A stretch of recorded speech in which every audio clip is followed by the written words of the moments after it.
नमस्कार मित्रांनो, तुमचं माझ्या यूट्यूब चॅनलमध्ये स्वागत आहे।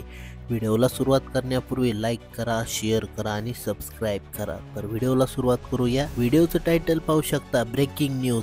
राज्य शासनाचा कर्मचाऱ्यांसाठी कडक निर्णय। काय आहे पाहू आपण निर्णय। राज्य शासनाच्या सेवेत कार्यरत असलेल्या तसेच राज्य शासनाच्या अधीन चालणारे महामंडळे यामधील अकार्यक्षम कर्मचाऱ्यांवर आता राज्य शासनाकडून कठोर कारवाई होणार आहे। यापूर्वी अशा कर्मचाऱ्यांबाबत नियम अस्तित्वात असूनही त्यांचे काटेकोर पालन केले जात नव्हते। मात्र आता शासनाने जनतेच्या हिताचा विचार करून अकार्यक्षम कर्मचाऱ्यांविरोधात कायदेशीर पावले उचलण्याचा निर्णय घेतला आहे।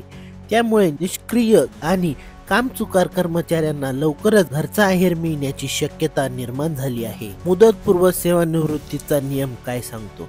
महाराष्ट्र नागरी सेवा नियम 1982 मधील नियम 10(4) आणि नियम 65 नुसार शासन सेवेत असलेल्या कर्मचाऱ्याचे वय 50 किंवा 55 वर्षे पूर्ण झाल्यानंतर किंवा सेवेचा 30 वर्षाचा कालावधी पूर्ण झाल्यानंतर त्याच्या कार्यक्षमतेचे मूल्यमापन करण्याची तरतूद आहे।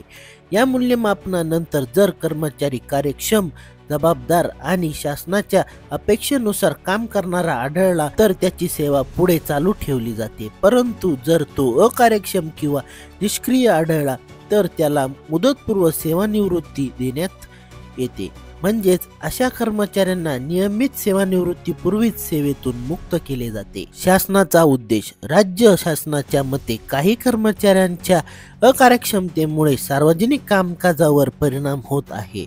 जनतेला आवश्यक असलेल्या सेवांमध्ये उशीर, निष्काळजीपणा किंवा गैरवर्तन दिसून येत असल्याने शासनाने याबाबत कठोर भूमिका घेतली आहे।